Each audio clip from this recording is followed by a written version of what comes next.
ఉద్యోగం కోసం చూస్తున్నారా? ఓం శక్తి ప్రైవేట్ లిమిటెడ్ కంపెనీలో మార్కెటింగ్ జాబ్స్ 20,000 నుంచి 30,000 వరకు జీతం ఉంటుంది. సంప్రదించండి.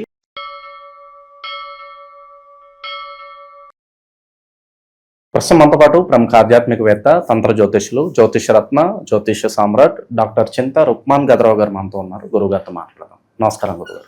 మాతృదేవోభవ, పితృదేవోభవ, ఆచార్య దేవోభవ. ఓం నమో మాందీశ్వరాయ నమః. అందరూ బాగుండాలి, అందరికి మంచి జరగాలి. గురుగారు, ఆగస్టు మాసంలో విశేషంగా ముందుగా మేషరాశి పరిస్థితి చూద్దాము. మరి అలాగే ఈ నెల 2 గ్రహణాలు అంటున్నారు. ఒక సూర్యగ్రహణము, ఒక చంద్రగ్రహణం అంటూ ఉన్నారు. మరి దీని తాలూకు ఇంపాక్ట్ మేషరాశి మీద ఎలా ఉంటుంది? ఎటువంటి లాభ నష్టాలు, మంచి చెడులు వీళ్ళు ఈ మాసం ఎదుర్కోబోతున్నారు అంటారు? 2021 సంవత్సరం ఆగస్టు మాసం మాస ఫలితాల్లో భాగంగా మనం మేషరాశి గురించి చెప్పుకుంటున్నాం. ఈ మాసం ఒక సూర్యగ్రహణము, ఒక చంద్రగ్రహణము ఉన్నాయని మనకు తెలుస్తూ ఉంది. ఈ రెండు కూడా మేషరాశికి లాభస్థానంలో చంద్రగ్రహణము, అదేవిధంగా 5వ ఇంట సూర్యగ్రహణంగా నిర్ణయించబడింది. మన భారతదేశంలో ఇవి కనిపించవు. చంద్రగ్రహణం మాత్రం పాక్షికంగా కనిపిస్తుంది. అయినా కానీ మేషరాశి వాళ్ళకు లాభస్థానంలో కాబట్టి మంచిది.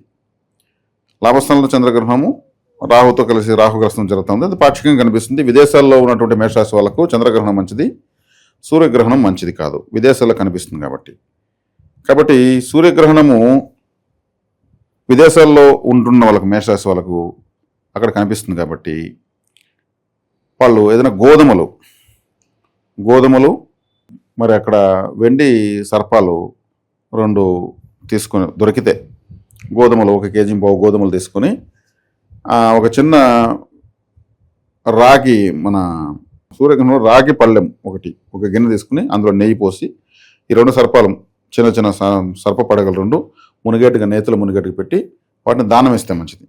అక్కడ ఎవరు ఉంటారు? బ్రాహ్మణులు తీసుకునే దానం ఎవరు ఉంటారు కదా. కాబట్టి వాళ్ళు ఇక్కడ వాళ్ళకి సంబంధించిన వాళ్ళకు డబ్బులు పంపించి వీళ్ళ గోత్రము, నక్షత్రము, పేరు చెప్పి దానం చేయించడం మంచిది. వాళ్ళ తల్లిదండ్రులు కానీ ఇంకెవరైనా ఉంటే భారతదేశానికి డబ్బులు పంపించి ఆ పని నమ్మకమైన వాళ్ళు చేపిస్తే మంచిది. కాబట్టి అక్కడ వాళ్ళకు కనిపించినప్పుడు పట్టుడు స్నానము, విడుపుడు స్నానము, ఈ దానము చేసుకోవడం చాలా మంచిది మేషరాశి వాళ్ళకు. ఇంకా చంద్రగ్రహణము పాక్షికంగా కనిపించినా కానీ వీళ్ళకి మంచిదే.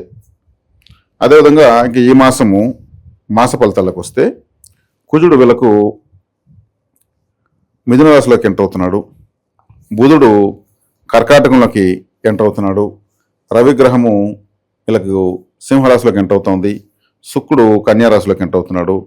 అదేవిధంగా కేతు 5వ ఇంట్లో లాభంలో, రాహు వ్యయస్థానంలో శనేశ్వరుడు 28వ తారీఖున వీళ్ళకు వక్రిస్తున్నాడు శనేశ్వరుడు. అదేవిధంగా గురువు 4వ ఇంట్లో ఉన్నాడు. ఈ గ్రహస్థితి చూస్తే శని వక్రారంభం అవడం మంచిది వీళ్ళకు. అంటే వెనక్కి వెళ్తున్నాడు, అంటే ఏలినాటి ప్రభావం తగ్గినట్టు లెక్క. గురువు యొక్క చూపు ఉంది శనేశ్వరుడి పైన. కాబట్టి ఏలినాటి ప్రభావము ఈయన ఈ వక్రం త్యాగం చేసే వరకు ఉంటుంది. ఒక 4-5 నెలల పాటు ఈజీగా ఉంటుంది. కాబట్టి ఏలినాటి బలహీనపడింది. అదేవిధంగా రాశ్యాధిపతి కుజుడు 3వ ఇంట్లోకి వెళ్ళినప్పుడు ఏమవుతుంది? కమ్యూనికేషన్స్ చేసే ప్రయత్నాలు తీవ్రంగా చేస్తారు, బాగా హార్ష్గా చేస్తారు, వేగంగా చేస్తారు. లగ్నాధిపతి 3వ ఇంట్లో ఎక్కువ ప్రయాణాలు ఉంటాయి, చిన్న ప్రయాణాలు ఉంటాయి. అంటే 3వ స్థానం అంటే చిన్న ప్రయాణాలు, సరదాగా తిరుగుతూ ఉండడము, ఈ చిన్న పిక్నిక్లు, చిన్న ప్రయాణాలు, ఇవన్నీ కూడా. కాబట్టి 3వ ఇంట్లో కుజుడు ఉన్నప్పుడు ఏమవుతుందంటే బ్రదర్స్ అండ్ సిస్టర్స్తో ఏదైనా గొడవలు వచ్చేందుకు అవకాశం ఉంటుంది. లేదంటే వాళ్ళకి ఏదన్నా కాస్త ఇబ్బంది ఏదైనా అవకాశం ఉంటుంది. సోదర స్థానంలోకి కుజుడు వెళ్తున్నాడు కాబట్టి. అదేవిధంగా రవిగ్రహము సింహరాశిలోకి ఎంటర్ అవుతుంది. ఎప్పుడు?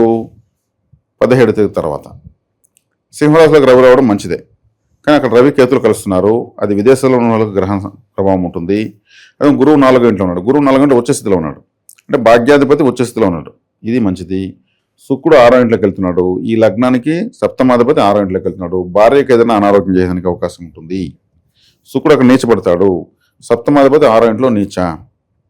అదేవిధంగా బుధుడు కూడా ఇక్కడ స్థాన మార్పు వస్తుంది కాబట్టి బుధుడు ఈ లగ్నానికి మంచోడేం కాదు, మంచి స్థానంలో ఏం లేడు, వరి కావాల్సిన అవసరం లేదు.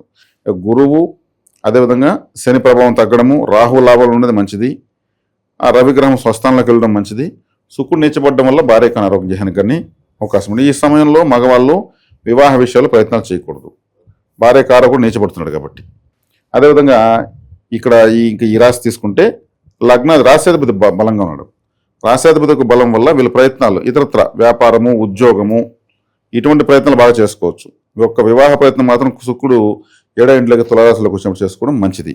అదేవిధంగా కుజుడి పైన కేతు యొక్క చూపు ఉంది.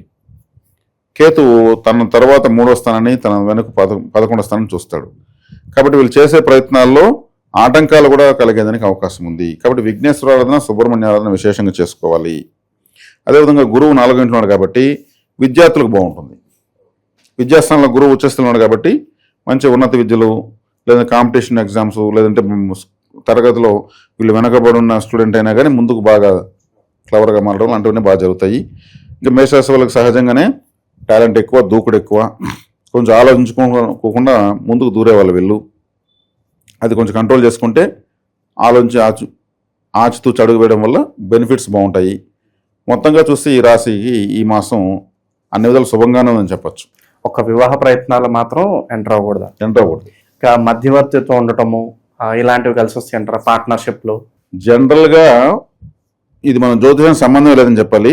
ఎవరికైనా ఇప్పుడు ఈ మధ్యకాలంలో మధ్యవర్తిత్వాలు, షూరిటీలు ఉండడము, హామీలు ఇవ్వడము, ఇంకొక విషయాలు జోక్యం చేసుకోవడము జ్యోతిషం సంబంధం లేకుండా ప్రమాదకరంగానే ఉన్నాయి ఇవన్నీ. దీన్ని జ్యోతిషం చూసి చెప్పాల్సిన అవసరం లేదు. ఎందుకంటే సమాజంలో అటువంటి మధ్యవర్తిత్వంగా ఉంటే సరైన గౌరవం ఇచ్చేటువంటి పరిస్థితి సమాజం లేదు. నీకెందుకు పోరా, నీ పని చూసుకోరా అంటారు. అవసరమైతే మళ్ళీ చేతులు పట్టుకుంటారు. అంత అవకాశవంతంగా సమాజం ఉన్నప్పుడు మధ్యవర్తులుగా ఉండాల్సిన అవసరం లేదు. అదేవిధంగా స్త్రీలతో జాగ్రత్తగా ఉండాలి. శుక్రుడు నీచబడుతున్నాడు, గొడవలు వచ్చే అవకాశం ఉంటుంది. సంబంధం లేని వాళ్ళతో గొడవలు వచ్చే అవకాశం ఉంటుంది.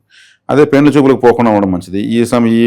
ఒకవేళ పెళ్లి చూపులు ఆల్రెడీ ఫిక్స్ అయిపోయిన పెళ్లి ఫిక్స్ అయిపోయినా కానీ కన్యారాశిలో శుక్రుడు ఉండగా వివాహం చేసుకోకుండా ఉండడం బెటర్. శుక్రుడు తులాలకు వచ్చిన వరకు అప్పుడు ముహూర్తాలు పెట్టుకోవడం బెటర్. ఇది ధన నష్టం ఏదన్నా ఉంటుందంటారా ఆకస్మికంగా, లేదా ఆకస్మిక ధన లాభం ఉంటుందంటారా? ఏమన్నా ఆకస్మిక ధనలాభం, ధన నష్టం అంటే లిక్విడ్ క్యాష్ శుక్రుడు. లిక్విడ్ క్యాష్ అంటే ప్రతిరోజు వచ్చే ఇన్కమ్ శుక్రుడు. అది పెద్ద మొత్తం అవుతుంది కదా, అది గురువు అవుతాడు. కాబట్టి లిక్విడ్ క్యాష్ కొంత నష్టపోయేదానికి అవకాశం ఉంటుంది. శుక్రుడు నీచబడుతున్నాడు కాబట్టి. అంటే మేషరాశికి 2వ ఇంటి వాడు శుక్రుడే, 7వ ఇంటి వాడు శుక్రుడే. 2వ ఇల్లు అంటే ధనస్థానము. ధనస్థానానికి అధిపతి శుక్రుడు పోయి నీచబడుతున్నాడు 6వ ఇంట్లో. కాబట్టి డబ్బులు ఏదైనా ఉంటే వీళ్ళు అప్పు ఇచ్చే తిరిగి రాదు. ఈ సమయంలో వీళ్ళు తీసుకున్న తిరిగి కట్టలేరు. ఇంకొకరు సహాయం చేసినా కానీ అంతే కథ. కాబట్టి ధనకారకులు గురు శుక్రులు, దాంట్లో గురు శుక్రుడు పోయి నీచబడుతున్నాడు కాబట్టి డబ్బులు ఇవ్వకూడదు. ఈ సమయంలో అప్పు చేసినా అంత పెద్దగా తీరదు. కొంత ఒక 4 రోజులు అలా సర్దుకుంటే శుక్రుడు క్షేమంగా ఇటువైపు వచ్చేస్తాడు తులారాశిలోకి. అది బెటర్. ప్రజెంట్ ఉన్న గ్రహస్థితి బట్టి పరిహారాలు, దైవారాధన అంటే ఏం చెప్తారు గురుగారు వీళ్ళకి? దైవారాధన తీసుకుంటే వీళ్ళకు సుబ్రహ్మణ్య, విఘ్నేశ్వర ఆరాధన కంపల్సరీ చేసుకోవాలి. తర్వాత తీసుకుంటే కేతు కుజును చూస్తాడు. కేతు అంటే మనకు తల మీద వెంట్రుకలు అని అర్థం. కాబట్టి వెంట్రుకలకు మనకు రిలాక్సేషన్ ఏమిస్తుంది? దువ్వెన దానం చేయొచ్చు. ఆడవాళ్ళకైతే పెద్ద దువ్వెన ఇవ్వచ్చు, మగవాళ్ళకైతే చిన్న దువ్వెన ఇవ్వచ్చు. ఇవ్వడం వల్ల వెంటనే యూస్ చేసుకుంటారు. యూస్ చేయగానే గ్రహము వీళ్ళకి యాక్టివేషన్ అవుతుంది. అంటే యాక్టివేషన్ అంటే వ్యతిరేకత కోల్పోతే చాలు. కాబట్టి కేతువుకి దువ్వెన్లు, టోపీలు, హెల్మెట్లు దానం చేయొచ్చు. కానీ అవన్నీ రేట్ ఎక్కువ. దువ్వెన్లు ఇవ్వడం జన బెటరు. శుక్రుడు కూడా నీచబడ్డాడు కాబట్టి, శుక్రుడు అంటే వస్త్రం కాబట్టి, మనం వేసుకునే బట్ట శుక్రగ్రహం కాబట్టి శుక్రుడు నీచబడ్డాడు కాబట్టి kerchief, hand kerchief, white colour hand kerchief ఒకటి, ఒక దువ్వెన 2 దానం ఇస్తా ఉంటే ఈ 2 గ్రహాల కారకత్వము వ్యతిరేకంగా పనిచేయదు. చాలా చక్కగా ఉంటుంది. ఓవరాల్గా మేషరాశి వాళ్ళ స్థితిగతులు ఏ విధంగా ఉండబోతున్నాయి, గ్రహణాల తాలూకు ఇంపాక్ట్ ఎలా ఉండబోతున్నాయి, మంచి విశ్లేషణ అందించారు. ధన్యవాదాలు. ధన్యవాదాలు.